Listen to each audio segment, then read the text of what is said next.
தமிழ்நாடு அரசு சார்பில் திருவொற்றியூர் சட்டமன்ற தொகுதிக்குட்பட்ட மணலி பகுதியில் அமைந்துள்ள மண்டல அலுவலகத்தில் சிபிசிஎல் பாலிடெக்னிக் கல்லூரி மாணவ மாணவியர்களுக்கு இலவச மடிக்கணினி வழங்கும் விழா சிறப்பாக நடைபெற்றது.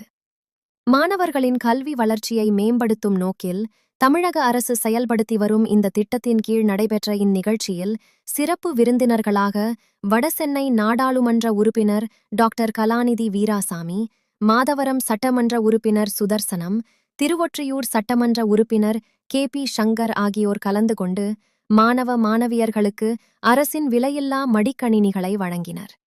நிகழ்ச்சியில் பேசுகையில், கல்விதான் இளைஞர்களின் எதிர்காலத்தை உருவாக்கும் சக்தி என தெரிவித்த அவர்கள், மாணவர்கள் இந்த மடிக்கணினிகளை திறமையான முறையில் பயன்படுத்தி உயர்ந்த கல்வி மற்றும் வேலைவாய்ப்புகளை பெற வேண்டும் என வாழ்த்துக்களை தெரிவித்தனர். மேலும் இந்நிகழ்வில் மண்டல குழுத் தலைவர் ஏ.வி. ஆறுமுகம், மண்டல அதிகாரி தேவேந்திரன் உள்ளிட்ட அரசு அதிகாரிகள், திமுகவின் முக்கிய நிர்வாகிகள், கட்சி பொறுப்பாளர்கள் மற்றும் பொதுமக்கள் பலர் கலந்து கொண்டு நிகழ்ச்சியை சிறப்பித்தனர். அரசின் நலத்திட்டங்கள் நேரடியாக மாணவர்களிடம் சென்றடைவதால் மாணவர்கள் மற்றும் பெற்றோர்கள் தமிழக முதலமைச்சர் மு.க. ஸ்டாலின் தலைமையிலான அரசுக்கு நன்றியை தெரிவித்தனர்.